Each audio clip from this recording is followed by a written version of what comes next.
สบายดีพ่อพี่น้องป้องไปสักคนเนาะพบกับซองบอกคำพาเที่ยวทราเวลเส้นเก่าเส้นเคยมินี่ JB พาเลาะอีกละช่วงนี้มันเลาะขนาดเนาะคุณสิพาไปลองเฮียงเกาะ กินลาบ กินโซกินลาบมาเบิ่งน้ำกันเนาะว่า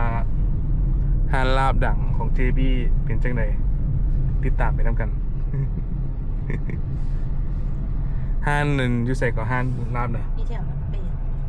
แล้วไปหลักเจ็ดใช่ป่ะ แมน เป็นห้านดังใช่ป่ะ แมนทางดัง ห้านประกัน เอาประกันบ่ฮู้ว่าไปวงนี้ฮู้สิยังบ่เด้อ ตอนนี้เวลา 12:46 นาทีนะพี่น้อง1 โมงยังถ้าว่าบ่ยังก็จะมันซื้อซีนมาฝากกันอยู่เฮือนเลยพี่น้อง ลาบอีก เวียงจันทน์อากาศเปลี่ยนแปลงเลยพี่น้องซีซั่นเซ็กเนาะอากาศเปลี่ยนแปลงตลอดบุดหนึ่งฮ้อนบุดหนึ่งเย็นแต่เพิ่นว่าตะแรงนี่สิมีฝนตกว่าซั่นเด้เนาะมื้อนี้แม่นวันที่11พี่น้องวันที่11เดือน3ปี2025เนาะกงกับวันอังคารมื้อนี้น่าจะเป็น13ค่ำเนาะ13ค่ำเดี๋ยวพาไปเบิ่งว่าห้านลาบดังที่เพิ่นเว้านี่เป็นจังใดเนาะมื้อนี้ขึ้น13ค่ำเนาะเดือน4ปีมะโรงคุณได้เนาะขาดแต่คำทำนายเดี๋ยวนี้เนี่ยอย่างอื่นมีครบละอากาศร้อนอุณหภูมิภายนอก10 องศาบุนี่ สั่นจ้ะ ใช่ขึ้นหน้ารถว่ะ ดิ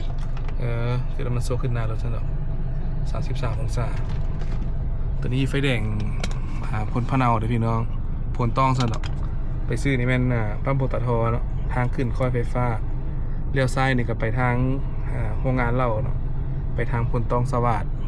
เลี้ยวขวาก็ไปทางพลพะเนาเนาะทางพลพะเนาเดี๋ยวไปรับชมน้องกันเนาะจะถ่ายเส้นทางให้ได้รับชมว่าห้านลาบ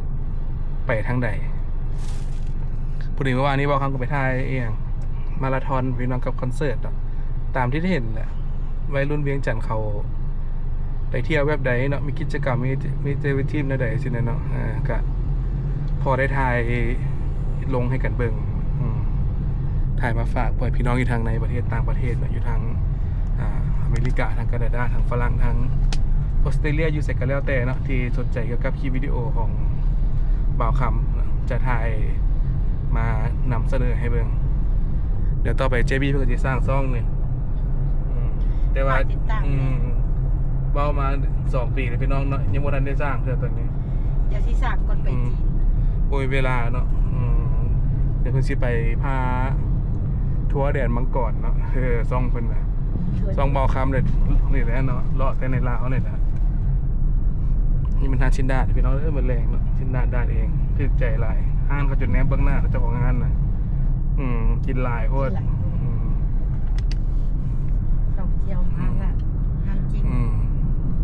ท้องฟ้าเริ่มครึมๆเลยพี่น้องเด้อเนาะย่านตกคือเพิ่นเว้าอยู่ฝนมื้อนี้ บ่มีรถข่อยมันมืด อาแม่นว่ะ เว้นแล้ว ไข่ออกเลยมัน เดี๋ยวไข่เบิ่ง แจ้งจางเปล่าเห็นบ่ ไข่เบิ่ง พอแต่เปิดผักกั้งเลยเห็นบ่พอแต่เปิดผักกั้งโอ้ยพม่านกั้งนี่เลยแม่รถมืดดีๆพี่น้องเอ้ยรถวัยรุ่นก็เป็นขึ้นแล้วเนาะเอาแม่นขึ้นทางไหนไปเนี่ยโอ้ขึ้นว่าตัวนี้สนุกจำเจ้ากับบ่มีแนวลงที่บนเดียวนี้ ไปแล้ว สูตรรวมที่นี่ ไปแล้ว สูตรรวมแวนพี่น้อง ออกใหม่ รถคันนี้ถ้าซื้อสดประมาณเท่าไหร่ก็ มันเป็นอันนี้ ประมาณ$18,000พี่น้อง$18,000ถ้าชื่อว่าเป็นเงินกีบก็ประมาณ400 ล้านเนาะประมาณ400 ล้านถือเลข1,000 กีบให้มันได้รถคันนี้รถพี่น้องเนาะเลข6 ตัวนะคันบ่ถือแล้วก็ซื้อใหม่เนาะจุดก็มันสิถือนี่มันแถวตลาดโพนสว่างนี่พี่น้องเด้อเนาะตลาดโพนสว่างเด็กแว่นกับศิลาได้จักหน่อยหนึ่งอยู่บ่เนี่ยนะคืออย่างบ่ออกเนาะมาถ่ายห้านลาบให้พี่น้องได้รับชมน้ำกันเนาะมาคำเมื่อมาจักเถื่อแล้วเจบี้เพิ่นเคยมาแล้วเนาะมาซั่นเด้เอา เชฟเราต้องเห็ดเดือดลาบขมนิดนึง ผม อำลำใช่ปะเขาเบาเท่าวันนั้น รถติดแต่ยัง โอ้ห้องหมอเนาะขาประจำเสร็จหน้ากล้องกันนี่ที่หมอขัดกล้องเนี่ยกล้องหน่วยนี้ข้อเสียก็คือมันซูมบ่ได้พี่น้องข้อเสียของกล้องหน่วยนี้ข้อดีก็คือมันจะโบสั่นเนาะมันจะกัดสั่นดีไว้ทั้งนั้นเนาะเรื่องของการระบบสั่นสะเทือนใช่เนาะนี่แหละ จุบ คอยเลยเดี๋ยวรถเขาสิบุ้มเดี๋ยวรถติดห้องหมอนี่ที่ย้อนห้องหมอนี่ย้อนทางขยะที่ว่า ขยะ ทางขยะกับผู้หนึงนี่2-3-5เนี่ยลูกค้าหลาย ห้ามใส่สะอาด งานฟาร์มาซีพี่น้องใส่สะอาดเด็กกะโอ้สาขาเพื่อนบ่เป็นไง ติดท็อปหนึ่ง โนหนึ่งเวียงจันทน์เนาะ ขายถูก ขายถือขายส่งซื้อเป็น10ราคาหนึ่งซื้ออันหนึ่งกับราคาหนึ่งห้ามขายยาใส่สะอาด ตลาดแรงหนองด้วงเป็นสาขานาบิดเนาะสาขาที่เป็นสาขาที่2ที่3ไปเนาะไงข้างหนูเพือกกับมิใส่สะอาดอีกโยนร้อยสั่งกับมิใส่สะอาดอีกเนาะที่ว่าหลายจุดเลยที่เพิ่นขยายบิสเนสไปเนาะห้องหมอ110 เตียงเนาะห้องหมอโซเวียตเก่าแถวในเขตบ้านเจบีเลยพี่น้องเนาะไอ้นี่มีตึกใหม่ด้านหลังเขาเห็นไหม อยู่หลังห้อง110 เตียงนี่วะ แม่ตึกใหม่ บ่เคยไปจักเทื่อเมื่อกี้ไปเบิ่งกันเฮียพอลุงนอนดามกระดูกยันอยู่รถลมบ่เรื่องโอบแป้งเรื่องของกระดูกเรื่องของเองต่างๆนี่ที่ว่าเชี่ยวชาญนะพี่น้องผมมอง150 เตียง5 สกายมาร์นี่เป็นสายทางผลต้องมาหาจอมมณีว่ะจะมีเหรอ แม่เอาเอาไปจากนี่ ทางจอมมณีไม่รีบว่าข้างบนได้มาทางนี้นะพี่น้องเนาะอยู่แต่เหือนไม่ค่อยได้ออกไปใส่คนดีว่าจังซะเนี่ยเห็นหอไอเฟลประเทศลาวไปทางนี้ดิได้ข้ามไฟแดงบอจังหวัดฮานลามเนี่ย โอ้ จ่ายได้เนาะ กา วิวมอไปด้วยเนาะ แม่น นี่หอไอเฟลเนาะมือใดมือดีมันหมอกหลายๆมาถ่ายนี่คือปั๊บเลยเนี่ยมืออันช่วงนั้นฤดูหนาวประเทศลาวนะเดือน1 เดือน 2มักมีหมอกเกาะได้เสาสัญญาณของโทรภาพลาวเลยพี่น้องโทรภาพลาวกำขวบกับ300น้ำแววประดิษฐ์เนาะแต่ว่าเพิ่นปิดไปโดนแล้วแหละ ต้องจำปากันเริ่มบานโมเดิร์น จะปะเมืองลาววะเนี่ย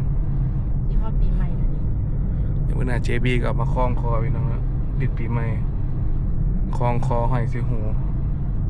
โอ้เพิ่นสร้างเป็นนั่นใหม่ที่พัฒนาใหม่ที่บอกแบบประดิษฐ์เนี่ย อันนี้เป็นสมัย ให้เพิ่นสร้างใหม่อยู่ ส้ม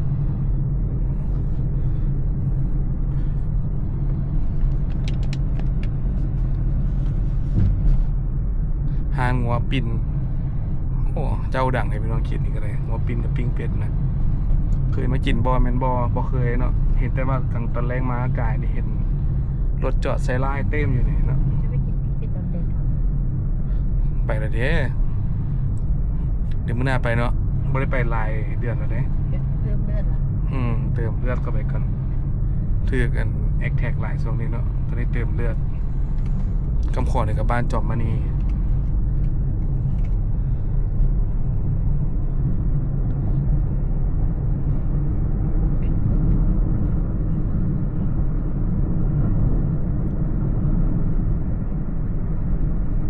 ตัวนี้เป็นเส้นทางเบตงสร้างรถเติบมาพี่น้องแต่สมัยบอกคำเฮียนมอซอพุ่นเนาะปัจจุบันนี้ก็พามาได้ก็10 กว่าปีได้นี่ก็ยังบ่เพนะไปมาสะดวกเป็นทางเบตงเลยถือว่าโอเคเลย นี่ก็แมนตึกราชวงศ์วันดาวิสตาเนาะขึ้นไปอะไรพี่น้องเลยลมพัดพิลึกไปเทินนั่นนะถ้าผู้ใดอยากเห็นวิวเวียงจันทน์นี่ก็เซิร์นเด้อเนาะขึ้นไปดินนักเทิงพุ่นแหละราคาอาหารเริ่มต้นประมาณ$25เนาะส่วนเครื่องดื่มมัน$3แมันเบียร์ลาวแก้วน้อยเนาะ หลักพันปลายก็มีจะเป็นเหล้าจะเป็นเหล้าต่างประเทศเนาะตึกสูงๆหมดแหละเนี่ยเดี๋ยวมื่อหน้าเจบีถึกเลขพามากินสเต็กอยู่ทางโรงแรมราชวงศ์ มา นะ แร พี่ ง น้อง ซุ่มกัน ซุ่ม6ตัวถึกแล้วมาแล้วบ่นี่ถึกแล้วเปิดด่วนเลยโมงนี้ขึ้นเดี๋ยวนี้สิวะบ่ทำท่ากำหนด คือเปิดห้องให้เจะนอนห้อง เอาคือเป็นชมวิวจากมือหนึ่งเลยสิเนาะ ห้องหนึงเท่าไหร่ราคาเริ่มต้นน่าจะ2 ล้านบาท เช็คมือนั้น2.8 ล้าน 180น่าจะเป็น150 เปิดห้องให้แถมกระเทยผู้หนึงพี่น้องเลยสบายอยู่ถึงหมดแล้วนะให้กระเทยบีบแอลให้จากซอกแอลบ่เห็นไม่เจอเนี่ย ได้ฟันดีวะ ได้ยัง ไม่ได้ฟัน ว่านอนรับบางตายแต่ละมือบ่ได้ฝันอย่างใดนะตื่นเช้า5 โมงก็มาลงคลิป YouTube นึงตัดหน้าปก YouTube นั่นรู้สึกว่าเริ่มนอนบ่เพียงพอช่วงนี้นอนประมาณ11 โมงครึ่ง12 โมงตื่น5 โมงนอนแต่5 ชั่วโมงประมาณนึงบ่ไรรวมลุกเข้าห้องน้ำอย่างนี้นี่กำควรกับห้องเรียน SOS นะพี่น้องSOS เนาะ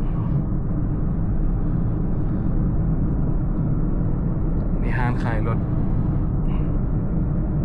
ฮีโน่ลาวธานีนะกำขวางมือเนี่ยลาวธานี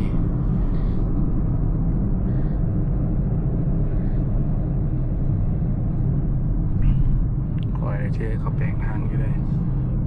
เดี๋ยวเป็นงับใช้รถเขาเป็นเวนด้วยนะมือนั้นต่ำอย่างนั้นโอ้ใครได้รถบ่เป็นอย่างนั้นคือ จังหวะ เขาหมุนมาเนาะเขาแปลงทางอยู่หมุนเขาขี่ซื้ออยู่แต่เขาขี่มาแล้วเขาแงบใส่บันหนึ่งฮันใครได้ว่า คนมันเจ็บจริง โอเจฟเขารถใหญ่ขึ้นกัน เขากินเบียร์เนาะเขากินเหล้าเมาคันอยู่ไทยอยู่เวียดนี่มันถึกไม่หลายล้านแล้ว ขนาดก็ยังโบรถก็มีอย่างนั้น รถโปกเขาแหละ เขารับผิดชอบอะไร ให้พี่ชอบเพียงบ่ได้เรื่องเมาน่ะคันเมาอะไรมันผิด100%แล้วนะบ่ถามว่าเรื่องกฎหมายเมาตั้งแต่ผิดตั้งแต่เจ้ากินเบียร์นะครับรถแล้วสินะว่าสิเฮาตำรวจมาแจกทิเก็ตอยู่แต่ว่าบ่อยากเฮ็ดเซ็นเขาซื่อๆเดี๋ยวสิว่าโพดตำรวจมาเสียอีกหลายล้านนะค่าเป่าแอลกอฮอล์ยัง 2-3 ล้าน ว่าแค่เทสมัน แค่แนวจะมีความผิดเขาใหม่นะปรับค่าปรับใหม่เพราะมันนะห้องนี้วะนี่ค่อยพวกมันแจกระบีบเกียร์แล้วนะเพื่อให้บางทีเขาเพิ่มด้วยกันเห็นแล้วงับอยู่ในแลบมือครับ นี่เกิดทุกเมื่อ เซฟตี้บุคคลใดนะเขียนนี่นะรักแต่ต้นนี่นะ แน่แล้ว ตัวรักเกียรติฉันนะเบิ่งพิษปะเนี่ย กับแป้ง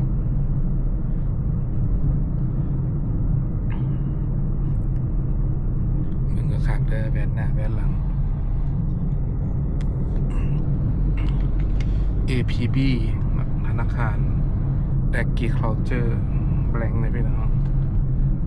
ธนาคารส่งเสริมกสิกรรม อาหารนี้เชียวเลย นี่กับ BRT เนาะบัตร Rapid Transit เนี่ยกำลังขยายทางเนาะจาก4 เลนเป็น6 เลนพี่น้องเอ้ย เอาว่าเป็นไก่เหรอ อ๋อบ่ฮู้เด้อนี่เด้อ ฝืนรับเขียน เรื่องแต่เชี่ยวชาญเด้อฝึกรับเกียรติคือบ่มีคนอันนี้นะ เอ้า ไก่โคงกลับตัว ไปคิดว่าน่าจะไก่แล้วจัง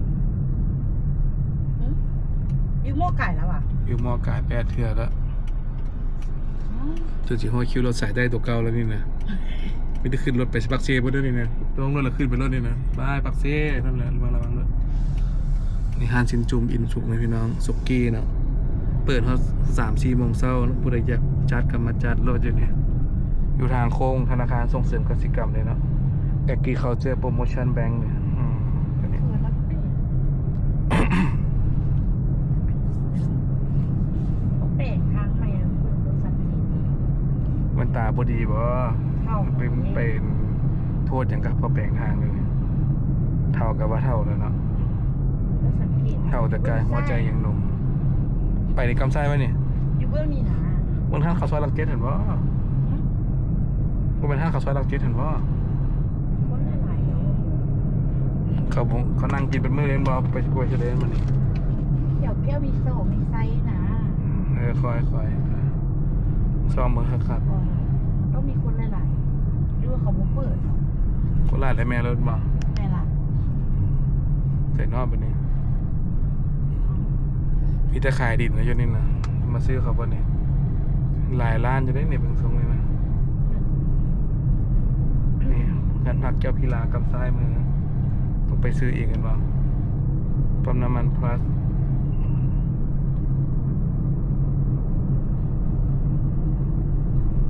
ขนาดมากับเซียวซานยังหลงอะไรพี่น้องเนาะท่านบอกคำมาผู้เดียวเนี่ยมันแล้วเลยนี่พัตตาคารแก้วมีไซส์เขานี่ เพิ่งมาเห็น มากินล่าสุดเดือนไหน โอ้ สมัยเป็นสาวคนเหรอ นี่วนจอดรถได้หลายนี่ เอา วิวโม่ยังก็ต้นหนาวิวโม่ ใส่ฮาลาบไปเลย นี่เขาห้ามเขาซอยลักเจนหน่อยที่ อ่าฮะ เขาจะกดจอดทางในเลย เขาจะจอดใส่แล้ว พูดจะเป็นหน้าตืม มีโค้งรถหน่อย จะเป็นหน้าตืมนี่นะบอลลูบิโก้ชิเข้าอะไรเนี่ยนั่นแหละลูบิโก้มันชิเข้าหอมน้อยนั่นแหละเป็นน้ำมันเลยไปน้ำบิโก้ฮะ มีโก้ก็ที่เขาจอดนี่แหละเสียบนี่เลยดิ บิโก้เขาเนี่ยครับพวกไปเขาหอมน้อยพึ่งกันได้จอดข้างรถไฟฟ้ากันนะเพื่อนสุดๆเลยบอฮาเนี่ย แมน เมื่อกี้ข้าวซอยดังฮะนี่นะ แมนวะนี่แหละฮันลาพานฝืนอ่ะ สมัยเป็นบาวมากินใน4-5 ปีแล้วเพิ่นมาจอดพุ่นนะรอถ่ายรถเปิดแล้วเขาเข้าบอลเขาฮะเนี่ยกรุณาจอดรถข้างคันเดียวค่อยๆไปซื้อเขาน้ำเขาฮะค่อยไประวังเลยนี่เลยจอดทั้งข้างกับคือเขาเลยเลย เกือบ ท่านเขาซอยลักเจ็ดเดี๋ยวเขาเขียนใจเห็นว่าคนเสียงขวางคันจือบ่ผิดนะบ่ได้มาหลายปีแล้ว ข่อยก็ไม่ได้มา2 ปีละเดี๋ยวจะลงไปได้โอเคได้ป่ะ ลงกันได้ใช่ไหมจึงเอฟเพียง ถ้ามีได้ผิว เดี๋ยวแต่เจ้าโอ้ยเดี๋ยวแต่อยากใส่ละใส่ระวังโทรศัพท์มันบึ้มเลยฮ้อนนะพี่น้องสุดท้ายก็ฮ้อนแล้วเนาะห้านข้าวซอยหลักเจ็ดต่อหน้าวิวหม้อว่าสันเดอันนี้รถเกียร์โซลูโต้พี่น้องประมาณ $18,000-19,000แล้วใหม่ๆ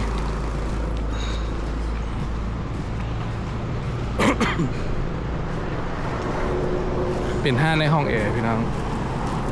เดี๋ยวเจบีพาเลาะสมเนาะ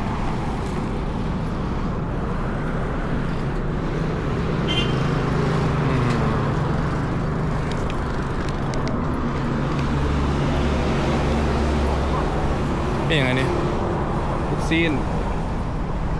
ซีนนอถงไทยไก่ลาดกระเทียมโทนพี่น้องมักงาเอาใส่เข้าให้มันครบไปใช้แบบนี้ซอสทำเลมันดู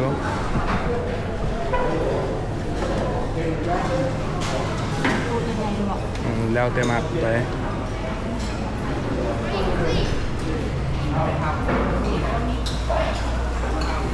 นี่ก็ได้เจ๊หนึ่งนี่เอาซะได้นั่นกันได้วิวกัน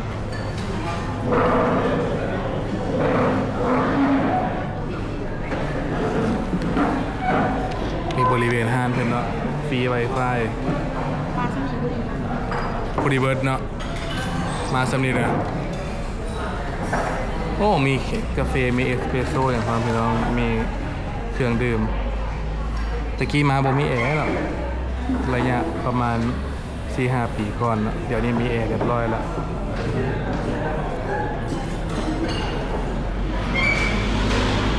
เนี่ยคนก็หลายอยู่เลยจะมีเสื้อสตาฟเนาะเสื้อพนักงาน รายการ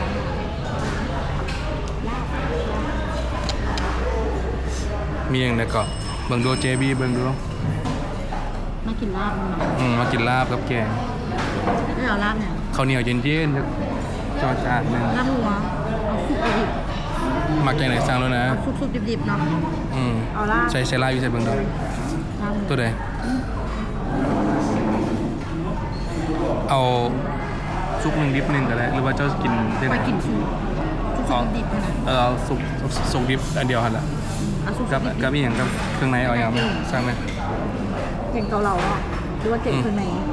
มักแกงไหน กินข้างในผลกันเลยเอาหลับดูเอาสุกดิบๆเอาหน่อยใหญ่เอาน้อยใหญ่แล้วก็เอาอย่างเดียวเอาอันเก่งข้างใน แกงเครื่องในหนึ่ง เอาหน่อย โดยข้าวเหนียว ข้าวเหนียวหนึ่งแบบข้าวเหนียวสองติบ 2 10 ติบใหญ่ปะ ติบหน่อย สมัยนี่จักติบจักอิ่มเนี่ย ไอ้ไหน3 ติบคุณประจักษ์ บ่พอเลยบ่อิ่มเลยยำติบพร้อมเนาะยำกินเขาเอามา2กันก็ได้ นี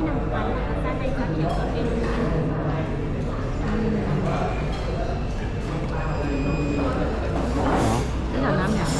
สั่งก่อนรถคอยยังบ่ทันยากจ้ะสั่งก่อนรถ ข้าวเหนียวข้าวเป็นหน่วยอ่ะ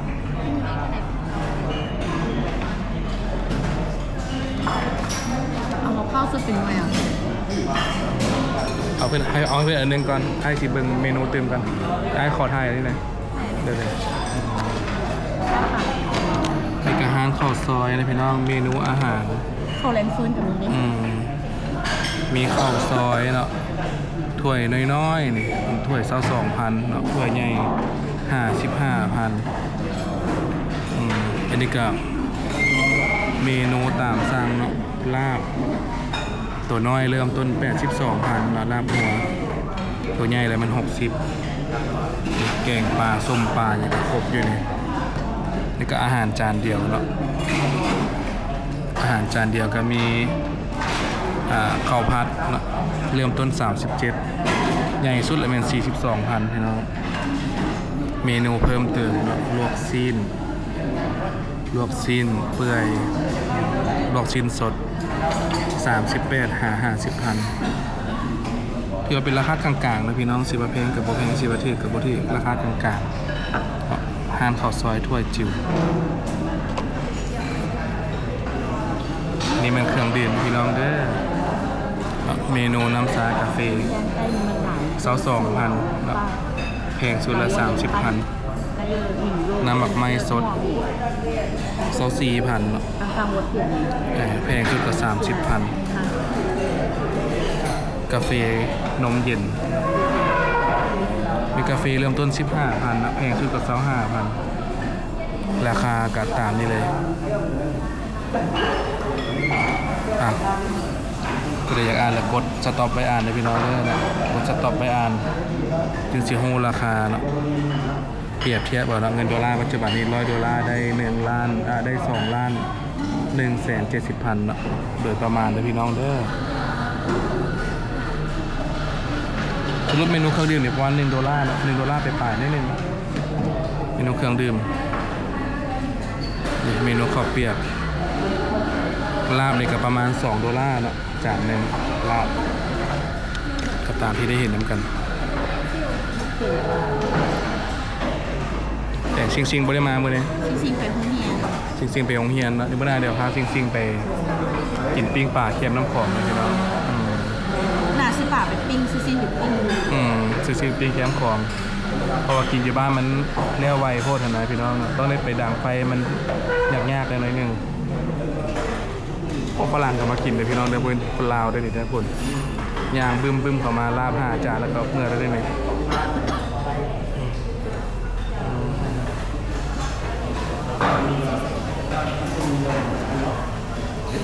เอาหาเบิ่งลาบน้ำกันนะพี่น้องเนาะติดตามไปน้ำกันไปซัมซาเพิ่นมาฮอดหาถ่ายคลิปหน่อยหนึงพี่น้องเนาะข้าวเหนียวกับมาฮอดละอันนี้ลาบมาฮอดเนาะของแท้โอ้ไม่อย่างนี้ สุกดิบ หมูนูเจ้คอยหมุนมึงเด้อโอ้เครื่องจักรกับใส่มือล้วนๆเลยพี่น้องเนาะก็หอมขนาด หอมข้าวคั่ว เดี๋ยว JB ทดลองนะซิมึงดูเอาท่าแกงกันบอกเลยซิมเลย ขาเก่ง เก่ง ท่าแกงอยู่พี่น้องเนี่ยแสงกับสียูๆได้จักหน่อยน่ะนั่งอยู่บนนี้ ข้าวเหนียวจะติดติดติดอื่น ข้าวเหนียวนี่วันที่สร้าง5ทิปเลยบ่เนี่ยได้อยู่สำเนียงเนาะประมาณขีดไปปลาย2ขีดนะพี่น้องขีดไปปลาย2ขีดต่อแอบหนึ่งเลยเพื่อซ้อนบ่ได้ดอกยากโพดเอาลงลุ่มซะกล้องนี่ก็กล้องตัวนี้เนาะที่มันซูมบ่ได้พี่น้องที่เอามาใส่เนี่ยก็จะใช้กล้องสลับกันไปมาเพื่อดึงข้อมูลเข้าออกเนาะเดวี่ให้ประกันว่าห้านี่สุดยอดเปอร์เซ็นต์เนี่ยเราจะถามซอยจุอยู่เนาะมีบ่นี่นะฮะเนี่ย ซอยจุบน มีมาเบิ่งดูบ่มีติ ซอยจุต้องไปห้างเลย ต้องไปหาเบาเท้าพุ่นเลยเนาะจุ่มเพียกกับบ่แม่นซอยจุคือเก่า บ้านอันท่านเบาอย่างไรวะ เบาหยังเบาแขก แมนท่านเบาเกะซอยจุ นี่เมนูอาหารพี่น้องเด้อเนาะเมนูเครื่องดื่ม เก่งป่าละป่า ไผอยากอ่านคักๆเลยมันกดหยุดวิดีโอแล้วก็เบิ่งเนาะนี่เป็นเมนูอาหารราคาก็ตามเนี่ยห้ามข้าวซอยแซ่บรัก7เนาะเมนูเส้นเมนูตามสั่งเมนูเพิ่มเติมเมนูอาหารจานเดียวครบ JB สุดยอดหลายเช่นเดียวมากินตลอด5 ปีเท่านึง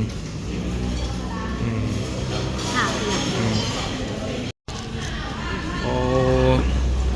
แกงมาฮอดเลยพี่น้องเนาะโดยตักน้ำก้อนใส่นิดนึงเนาะคำมันฮอดเลยขอน้ำก้อนกับน้องสาวเพิ่นแกงปอดล้วนๆตัวนี้นะเอาคนดูเจ้คนมึงดู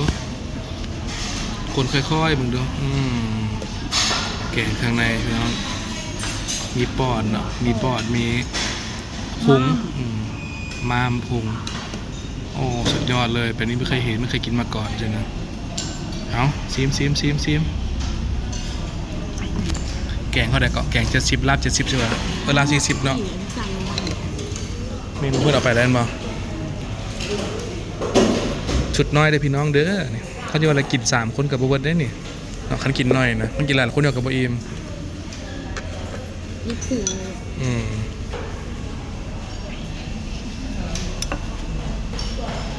แกงงัวพี่น้องเลยแกงงัวลาบงัว มากินแล้ว มาเด้อพี่น้องเด้อ แล้วกินข้าวเหนียวเส้นมือ เดี๋ยวแต่เป่าแคนเท่านั้นเลยนะ ข้าวฮ้อน ซีมเบิ่งสดจากบวงเนี่ยมันเป็นยังไงโอ้เป็นลาบบ่แม่นลาบบักนาวลาบเพี้ยอ่อน ลืมบอกแล้วอยู่ขุ่น ยอดเลยเห็นบ่พอเป็นนัวหลายแซ่บไปเลยลาบน้ำไหลจากน้อยหนึ่งเลยพี่น้องเนาะเอาแขกคนก็เต็มห้างคือเก่าเมนูเครื่องดื่มก็เต็มอยู่นี่เนาะเมนูเครื่องดื่มเพิ่น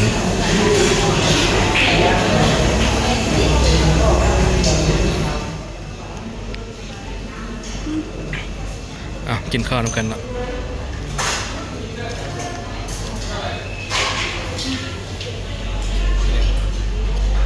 ข้าวเย็น นี่มันโกโก้นัทนะพี่น้องเย็นโยจะเย็นโบราณกระแสบางหนึ่งนี่ ๆข้าวห่าพัน 25,000กับราคาประมาณนี้พี่น้องเขาขายกันทั่วอยู่นอกกับ22,000 25,000คือกันบ่แพงแคมของน้อย50,000พี่น้อง50,000เนาะเมื่อน้ำพาแขกไปกินโอ้50,000อันนี้ถือตัวส้มอีกเด้อเลยมันนี่จะเป็นพิลึกยังวะเกือบบรอดเหมือนนั้นลูกค้าจนยิ้มเบิดมือเลยสมโพธินะสมจีด ตอนนี้เหมือนไง กินข้าวน้ำกันพี่น้องเลย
น้องเอ้ยเนาะเลื่อมมาก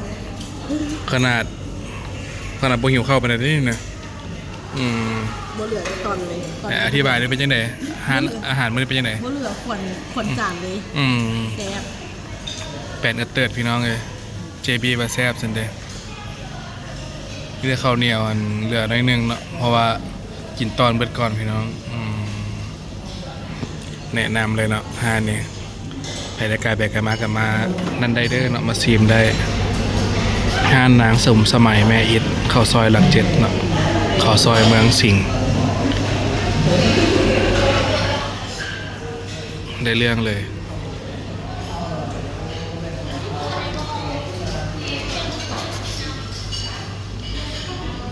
อันนี้มัน48แต่พี่น้องนี่36มะพร้าว25เบิดนี่ก็ประมาณแสนปลายน้อยหนึ่งเนาะ2คนถือว่าราคาบ่แพงเนาะห้างอื่นอาจจะ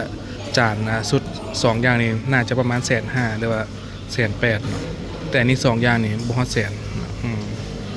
เดี๋ยวมื้อหน้าพาไปเบิ่งห้างแพงเนาะให้ FC น้ำลายแตกนำเนาะ ติดตามไปน้ำกันเดี๋ยวว่าคำเชื่อไปห้านเลยเดี๋ยว JB JB พาไปรับซ้ำเหนือเมื่อนานนะรับซ้ำเหนือจะใส่บักแคนพี่น้องเนาะใส่บักแคนใส่พักเอาหลายได้หนึ่งเนาะแต่ขึ้นกับแต่ละห้านดอกบางเทื่อกับพักหน่อยก็มีแต่ว่าสูตรดั้งเดือดแม่นใส่บักแคนแซ่บหลายอีกจำอยู่บายไว้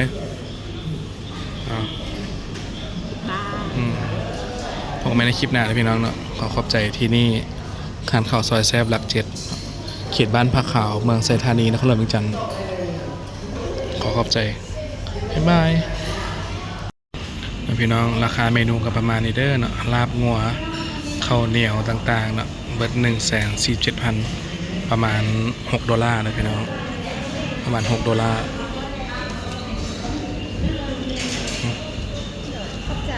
ใจเด้อน้องเพิ่นต้องเช็คบินก่อนนะพี่น้องลาบงัว48เนาะแกงเครื่องใน36ข้าวเหนียวติบ10,000แบบซีแก้ว13เนาะน้ำมะพร้าวสด30ขอบใจที่ตามส่วนพี่น้องเนาะบ๊ายบายไปแท้ได้ปะนี้นะถ่ายยาวพุ่นละเนาะก็ขอบใจบ๊ายบายบายป้าไปป้าใหญ่พี่น้องพอกันเดินทางต่อน้ำกันเลยพี่น้องก็ได้บักพร้าวมากินเปียกหนึ่งนี่ฝรั่งกันมากินเนาะโอ้ sorry ของตอนของฝากลูกชิ้นนะพี่น้องข้าวซอยเห็ดก็มีตัวนี้ครบทุกอย่างเดินทางต่อน้ำกันเนาะเดี๋ยวไปเรียกต่อกันบายบายเดี๋ยวพี่น้องเด้อเนาะบายบาย3 เทื่อยังไม่ออกแบบนี้ต่อกัน